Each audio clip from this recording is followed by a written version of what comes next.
শুনুন, জামিনে ছাড়ছি তো, ডাকলেই ওনাকে আসতে হবে এবং স্টেশন লিভ করা যাবে না। অফিসিয়াল ব্যাপারগুলো বুঝে নিন। আপনি আসুন আমার সঙ্গে। টেনশন নিও, সব ঠিক হয়ে যাবে। আমি বাড়িতে গিয়ে প্রথমে পুচকুকে প্রাণ ভরে আদর করবো। আমি কি মিস করেছি ওকে জানো না তো। করবে তো, পুচকুও তোমাকে খুব মিস করেছে। তারপরে একটা মিশনে বেরোতে হবে। কি মিশন? আমি বলবো সবকিছু তোমায়। ওনাকে ছেড়ে দিন।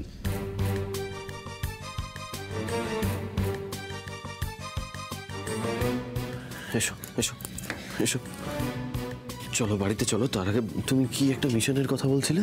হ্যাঁ,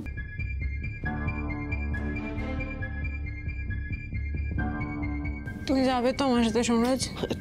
যাবো মানে এটা কি? নিশ্চয়ই যাবো। আমি তো তোমাকে এত বড় একটা মিশনে একা ছাড়বো নাকি? আমি আমি আমি যাবো তোমার সঙ্গে।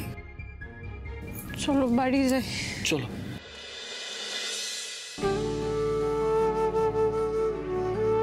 তুমি একদম চিন্তা করো না। তুমি বলছিলে না তোমার পাশে কেউ নেই, আমি আর আমার হাজবেন্ড সবসময় তোমার পাশে আছি। আমি তোমাকেও সঙ্গে করে নিয়ে যাবো, চিন্তা করো না।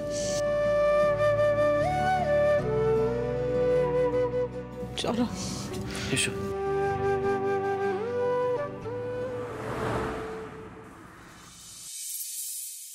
आपको देख के मन में कितनी शांति मिली बिटिया। भगवान को शुक्र है, लाख लाख शुक्र है। তিতির, তুই ওকে নিয়ে ঘরে যা, ঘরে যা। তুমি খুব খারাপ লাগছে না আমাকে দেখে? জয়দা বলেছিল আমাকে দুদিনের মধ্যে লকআপে পাঠাবে, পাঠিয়েছে, নিজের কথা রেখেছে। আমার মনে হয় শুধু জয়দা নয়, জয়দার মাথা খাওয়ার পেছনে কোথাও না কোথাও তোমারও হাত আছে। দেখো, আমি জয়ের স্ত্রী, আর এটাই আমার কর্তব্য। স্ত্রী? তোমাকে যখন বরণ করে এই বাড়িতে তুলেছিলাম তখনই বলেছিলাম দিয়া আমার দিদি বেঁচে আছে আর খুব শিগগিরই আমার দিদি ফিরে আসবে, তাই এই স্ত্রী পরিচয়ে তোমার এই বাড়িতে থাকা বেশি দিন হবে না। আর তুমি জয়দাকে কতদিন চেনো বলো তো? হঠাৎ করে বিয়ে করে চলে এলে এই বাড়িতে, তোমার ইন্টেনশনটা কি? কি করার চেষ্টা করছো? কেন, তুমি যখন সোমরাজকে বিয়ে করেছিলে তোমরাই বা একে অপরকে কতদিন চিনতে? তোমাদেরও তো বিয়েটা হঠাৎ করেই হয়েছিল, তাই না? আমার আর সোমরাজের কিভাবে বিয়ে হয়েছিল তুমি কি করে জানলে? কি করে আবার জানবো? জয় বলেছে।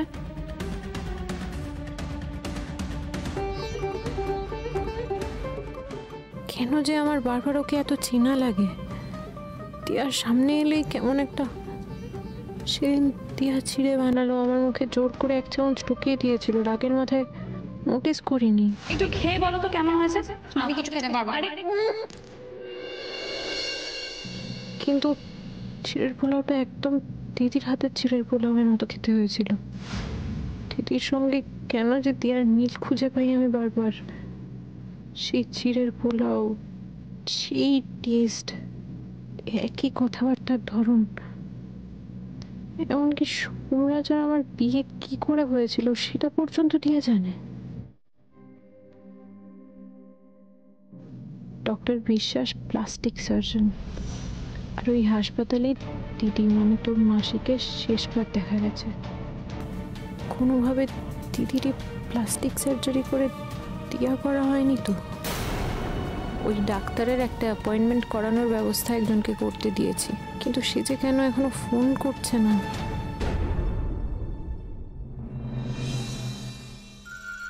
দিদি, হ্যাঁ হ্যাঁ, দাও দাও দাও, ধরো ধরো ধরো।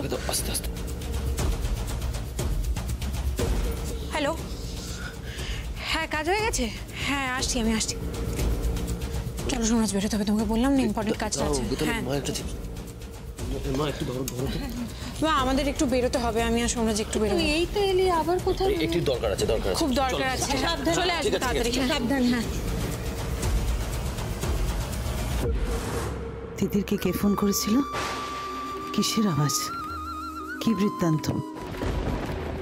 দিদি, আমি এক্ষুনি আসছি। বিজলি, তুমি এখন কোথাও বেরিও না। তুমি বাচ্চাটার জন্য একটু ডাইপার নিয়ে এসো আর একটু দুধ গুলে নিয়ে এসো, ওকে খাওয়াবো। যাও যাও যাও, দেরি করো না, তাড়াতাড়ি যাও।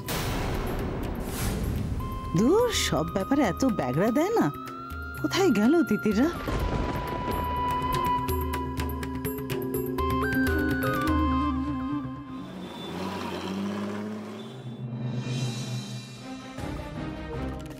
বসুন, বলুন কি সমস্যা? নমস্কার ডাক্তারবাবু, আমরা মালিনী ব্যানার্জির রেফারেন্সে এসেছি। কি নাম বললেন? মালিনী ব্যানার্জি, আপনি তো চিনেন নিশ্চয়ই, উনি রেফার করলেন। রিলেটিভ। আচ্ছা বলুন কি করতে চান? ডক্টর, আপনি তো বুঝতেই পারছেন, দেখুন কি অবস্থা। এতদিন ধরে আমি এটা নিয়েই চলছি, কিন্তু এখন বাচ্চার স্কুলে এত প্রবলেম হয়, এত হিউমিলিয়েশন। আমি এইটা রিমুভ করে, আমি শুনেছি আপনি তো ভগবান, আপনি যদি আমাকে দীপিকা পাডুকোনের মতো সুন্দরী করে দেন, আমি আর জাস্ট কিচ্ছু চাই না। কি মুশকিল, একেবারে দীপিকা পাদুকোন? বাচ্চাদের স্কুলে তো হই হই পড়ে যাবে। দাঁড়ান দেখছি কি করতে পারি। আচ্ছা এদিকে একটু আসুন তো। দেখো মেকআপ করা আছে, উঠে না যাবে। মেকআপটা দেখে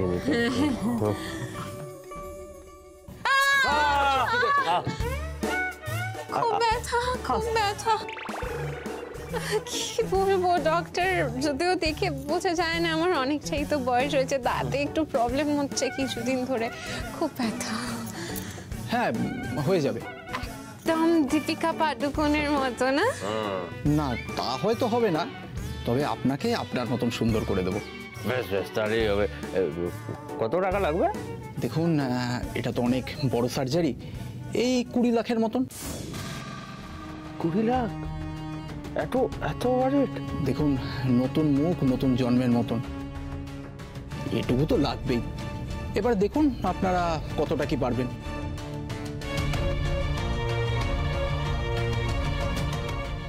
ঠিক আছে, আমাদের একটু কষ্ট হবে। রাজি।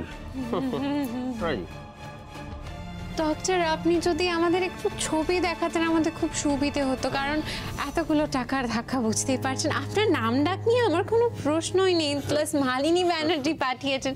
দাঁড়ান ফাইলটা দেখাচ্ছি। এই নিন। হ্যাঁ, থ্যাংক ইউ।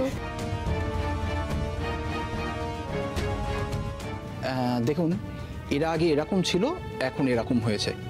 এটা হলো অ্যাক্সিডেন্ট কেস, আর এইটা হচ্ছে বার্ন কেস, বুঝলেন তো?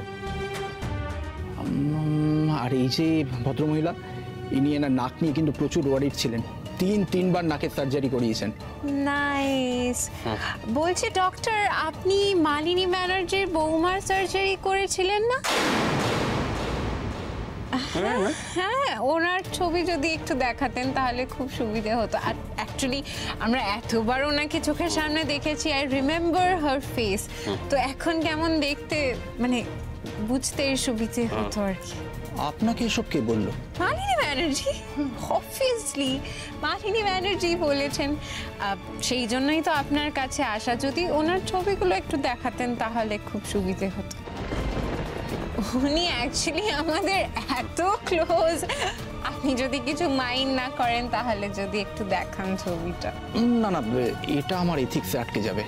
দেখুন ডক্টর, আমরা যদি আপনাকে জিজ্ঞেস না করতাম তাহলে আপনার এথিক্সে আটকানোর কথা ছিল, কিন্তু আমরা তো সব জানি, উই আর সো ক্লোজ, জানি বলি জিজ্ঞেস করছি। আপনি যদি দেখান খুব ভালো হয়, বুঝতেই পারছেন আমার হাজবেন্ডের জন্য এতগুলো টাকার ধাক্কা, প্লিজ দেখান না। দাঁড়ান দেখাচ্ছি। এই নি, এটা দেখুন।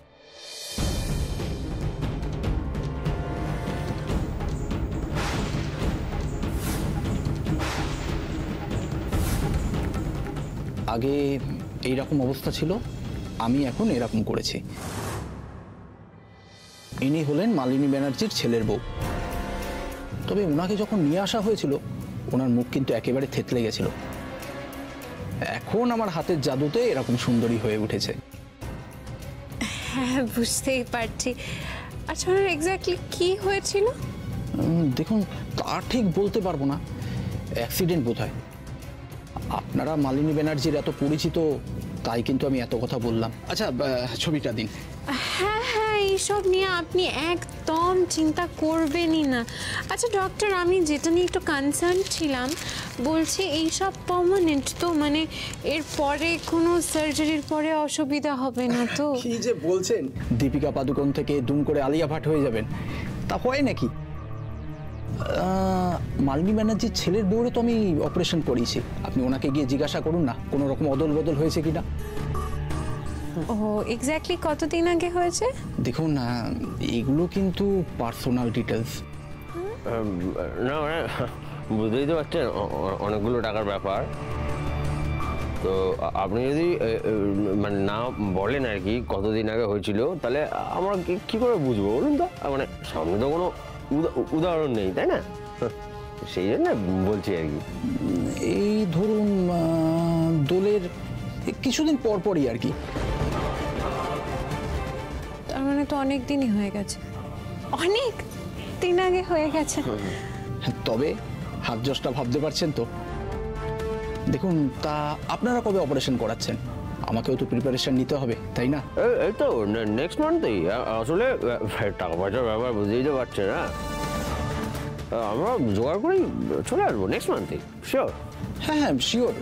তা আপনাদের নামটা? আমার নাম নবনীতা সরকার, আর উনি রজত সরকার, আমার রজত সরকার। আমরা উঠি তাহলে? হ্যাঁ আসুন, কোনো অসুবিধা নেই। সামনের মাসে আসবো। হ্যাঁ চলো বেবি।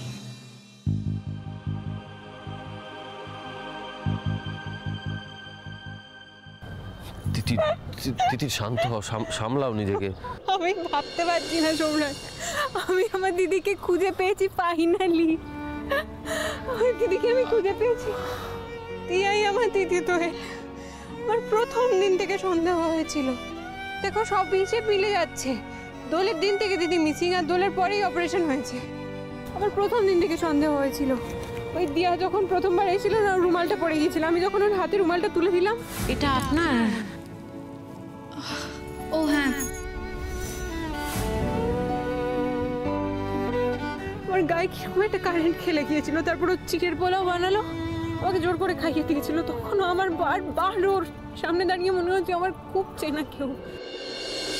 তাও চিনতে পারলাম না। দেখো আমার দিদিকে চিনতে পারলাম না, ও আমায় চিনতে পারলো না। আমরা এক হাতটা এক প্রাণ, তাও কেন চিনতে পারলাম না বলো তো? তুমি তিথি প্লিজ এখন একটু শান্ত হও, এরকম করো না, একটু শান্ত হও। আমি বুঝতেই পারছি না আমি হাসবো না কাঁদবো, আমার কি করা উচিত আমি কিচ্ছু বুঝতে পারছি না। দেখো দেখো দিদির এই সব প্রশ্নের উত্তর আমার মনে হয় একজনই দিতে পারে, সেটা হচ্ছে দোয়েল। কিন্তু আমার কাছে একটা জিনিস পরিষ্কার নয়, আমি ধরে নিলাম দোয়েলের অ্যাক্সিডেন্টই হয়েছে। যদি অ্যাক্সিডেন্টই হয়ে থাকে তাহলে মালিনী ব্যানার্জি কেন এত পয়সা খরচ করে দোয়েলের অপারেশন করবে? আমি তো সেটা বুঝতে পারছি না। এক্স্যাক্টলি, মালিনী ব্যানার্জি কোনো রকম ভাবে দিদির প্লাস্টিক সার্জারি করে দিদিকে আমাদের এগেইনস্টে ইউজ করতে চাইনি তো। তুমি কিন্তু হিসেব মিলছে না জানো তো। মালিনী ব্যানার্জি যদি মুখটা চেঞ্জও করিয়ে দেয়, তাহলে মানুষটাকে চেঞ্জ করলো কি করে? দিদি বেঁচে আছে অথচ আমাকে একবার বললো না কিছু। আমার কাছে আরেকটা জিনিসও পরিষ্কার নয়, দোয়েল দিয়া সেজে কেন এই বাড়িতে এলো? মানে দোয়েল দিয়া সেজে কেনই বা জয়কে বিয়ে করলো? বুঝতে পারছি না সোমরাজ, এই সব কিছু না খুব খুব ঘোরালো বিষয়। আমি একটা জিনিস বুঝতে পারছি, দিয়ার সঙ্গে মালিনী ব্যানার্জির যোগাযোগ আছে, কিন্তু মালিনী ব্যানার্জি কোথায়? এই প্রশ্নের উত্তর একমাত্র দিয়াই দিতে পারবে। দিয়াকে জিজ্ঞেস করলেই সবটা পরিষ্কার হবে। আর এক মুহূর্ত সময় নষ্ট করা যাবে না সোমরাজ, চলো এক্ষুনি দিদির কাছে যাবো। চল চল চল চল। মালিনী ব্যানার্জির এতগুলো কথা বলে দিল ছেলে মেয়ে দুটোকে। অবশ্য এরা তো মালিনী ব্যানার্জির নাম করেই এখানে এসেছিল। আর মালিনী ব্যানার্জির ছেলের বউয়ের যে প্লাস্টিক সার্জারি হয়েছে, এরা তো দেখি সবই জানে। কি যেন নাম বললো ছেলে মেয়ে দুটোর? নবনীতা আর রজত। একবার মালিনী ব্যানার্জিকে ফোন করে দেখবো যে এনাদেরকে চিনি কিনা। দেখি।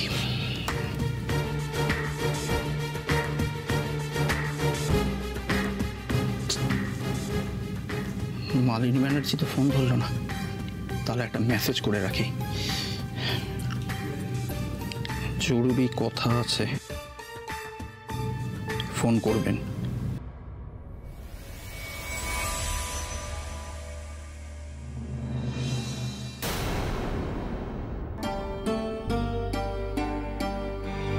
দিদি,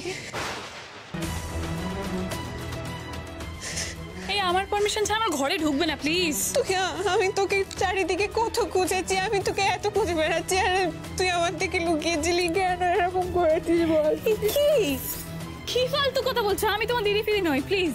কি বলছিস তুই? আমি তোকে প্রথম দিন থেকে চিনতে পেরেছি। তোর হাতে রুমাল দেওয়ার সময় থেকে তোর হাতে আমার টাচ হয়েছিল। আমি বুঝতে পেরেছি আমার চেনা কেউ। তোকে বরণ করার সময় তোর হাতে চিড়ের পোলাও খাওয়ার পর আমি সব সময় বুঝতে পেরেছি এটা আমার চেনা কেউ। আজকে আমি ফাইনালি জানতে পেরেছি চেনা কেউটা আর কেউ নয়, আমার দিদি। অদ্ভুত কথা তো, বলছি না আমি তোমার দিদি নই। কেন করছিস এরকম? তোর কিসের এত অভিমান আমার উপরে? কেন লুকিয়ে রেখেছিস নিজেকে? ছোটবেলা থেকে সারাটা জীবন তুই নিজের থেকে বেশি আমাকে ভালোবেসেছিস। সারাটা জীবন তুই আমায় সাপোর্ট করেছিস। আমার সমস্ত হোমওয়ার্ক তুই করে দিতি দিদি। আমার ফ্যাশন ডিজাইনার হওয়ার স্বপ্নে তুই আমার সঙ্গে ছিলি। আমার টাকা না, আমি যখন স্কুটিটা প্রথম কিনলাম তোর মনে আছে তুই মায়ের সাথে লড়াই করেছিলি, মা ভয় পাচ্ছিল, তুই তো মাকে বুঝিয়েছিলি। তুই তো বারবার বলতি যে আমাদের 4 বোনের এক জায়গায় বিয়ে হবে, কারণ আমরা একে অপরকে ছাড়া থাকতে পারবো না। দেখ ভগবান তোর কথাও শুনে নিয়ে যে আমাদেরকে এই বাড়িতে বউ হিসেবে জায়গা পাওয়ার জন্য কত লড়াই করতে হচ্ছে। সুখে দুঃখে তো আমাদের ভালো কেটে যাচ্ছিল দিদি, হঠাৎ কি হলো? অদ্ভুত তো। আর আমার সেই সুখটাই এক্স্যাক্টলি তোর সহ্য হলো না, তাই তো? তুই তো আমাকে বরাবরই হিংসে করতি। আমার সাথে আমার বরের সম্পর্ক নষ্ট করলি, আমাদের দুজনের মধ্যে ভুল বোঝাবুঝি ক্রিয়েট করলি। আর শুধু সেখানেই তুই থেমে থাকিসনি, আমার সন্তানটাকে নষ্ট করলি, আমাকে বাড়ি থেকে বের করে দিলি, ইনফ্যাক্ট আমাকে মেরে ফেলারও চেষ্টা করলি, তাই তো? আর এখন এখানে ন্যাকামি করতে এসেছে। আর তুই ঠিকই বলেছিস, আমিই দোয়েল। এখানে দিয়া সেজে এসেছি তোর থেকে প্রতিশোধ নিতে। কি বলছিস তুই দিদি? আমি জয়দার সঙ্গে তোর সম্পর্ক খারাপ করেছি? আমি তোর সন্তান, আমি তোকে মারার চেষ্টা করেছি? কি বলছিস? মাথাটা কি পুরো খারাপ হয়ে গেছে তোর? কি বলছিস? একদম ছাড় আমাকে ছবি না। তুই বোন নস, বোনের নামে কলঙ্ক। কি বলছিস? তুই কি সব ভুলে গেছিস? তোর কি মাথাটা খারাপ, ওই মেমোরি লস? ইনি হলেন মালিনী ব্যানার্জির ছেলের বউ। তবে ওনাকে যখন নিয়ে আসা হয়েছিল ওনার মুখ কিন্তু একেবারে থেতলে গেছিল। এখন আমার হাতের জাদুতে এরকম সুন্দরী হয়ে উঠেছে। হ্যাঁ তো ওইভাবে মারলে তো ভুলে যেতেই পারে, মেমোরি লস তো হতেই পারে। এই আমি বুঝতে পেরেছি এগুলো সব মালিনী ব্যানার্জির চাল। তোকে প্রথমে নিজে বা অন্য কোনো লোককে দিয়ে মেরেছে, এমনভাবে মেরেছে যাতে তোর সব কিছু মাথা থেকে বেরিয়ে যায়, তোর মেমোরি লস হয়ে যায়। মাথায় মেরেছে ইচ্ছে করে, তোর মুখটাও থেতলে দিয়েছিল যাতে তোর মুখটা চেঞ্জ হয়ে যায়। তারপর নিজে নিয়ে গেছে প্লাস্টিক সার্জনের কাছে, তোর মুখটা চেঞ্জ করিয়েছে। আর তোর যেহেতু কিচ্ছু মনে ছিল না, মেমোরি লস হয়ে গেছে, তোর কানে আমার বিরুদ্ধে পিস ঢেলে গেছে দিনের পর দিন। তুই এগুলো বিশ্বাস করিস না দিদি, তুই একটু মনে করার চেষ্টা কর। আমি আর তুই দিনের পর দিন মালিনী ব্যানার্জির অত্যাচারের শিকার হয়েছি। আমাদেরকে সব থেকে বেশি অত্যাচার করেছেন উনি। একটু মনে করার চেষ্টা কর কি কি অন্যায় করেছেন।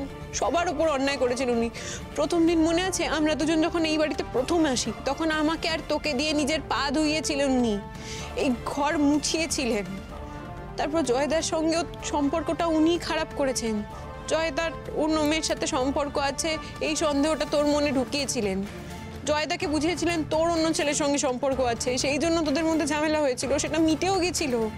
তোর প্রেগনেন্সির নাটকটাও মিথ্যে, তুই কোনোদিনও প্রেগনেন্ট ছিলি না, পুরো নাটকটা মিথ্যে ছিল আমার আর তোর মধ্যে বিভেদ সৃষ্টি করার জন্য। সেটা তুই বুঝতেও পেরেছিলি দিদি। তারপর হয়তো উনি তোকে মারার চেষ্টা করেছেন না, আমি জানি না দিদি। উনি শুধু চান তোকে আর আমাকে একে অপরের এগেনস্টে করে দিতে, তাহলে উনি জিতে যাবেন।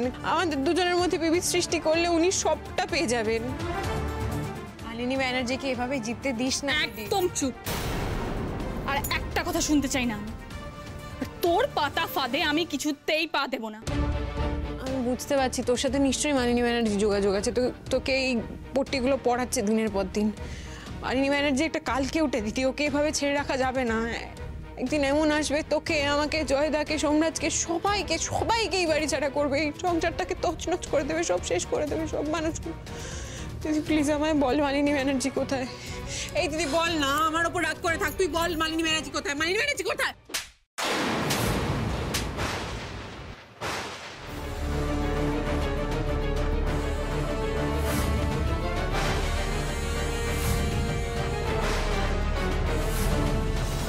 আমি না তোর মুখ থেকে আর কারুর সম্পর্কে একটাও কথা শুনতে চাই না। তোদেরকে না আমি ছাড়খাড় করে দেব। আমার সুখের সংসার তো তুই টিকতে দিসনি, তোর সংসারও আমি টিকতে দেব না। আর তুই তো একজন খুনি।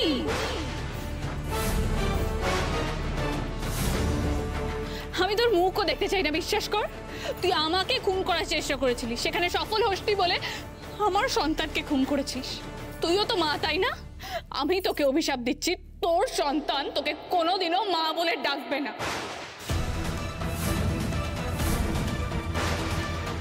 কি বললি তুই দিদি? তুই আমাকে এত বড় অভিশাপটা কেন?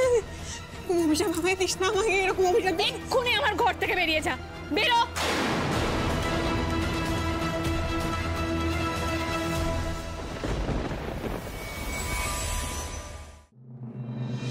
কি হচ্ছে, কি হচ্ছে? কাঁদে না, মা তো গেছে মাসির কাছে, এক্ষুনি চলে আসবে, তারপরেই তোমায় কোলে নেবে। তুমি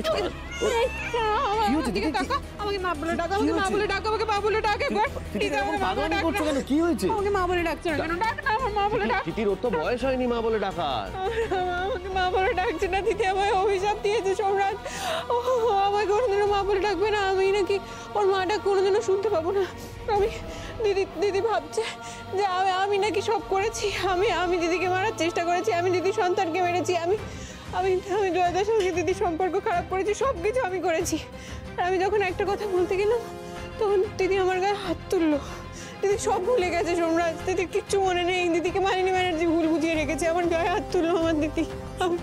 শোনো, তুমি আমাকে দাও, আমাকে দাও, ওকে দাও, আমার কাছে দাও, আমার কাছে দাও, আস্তে আস্তে দাও, আমাকে দাও। তুমি একটু শান্ত হও।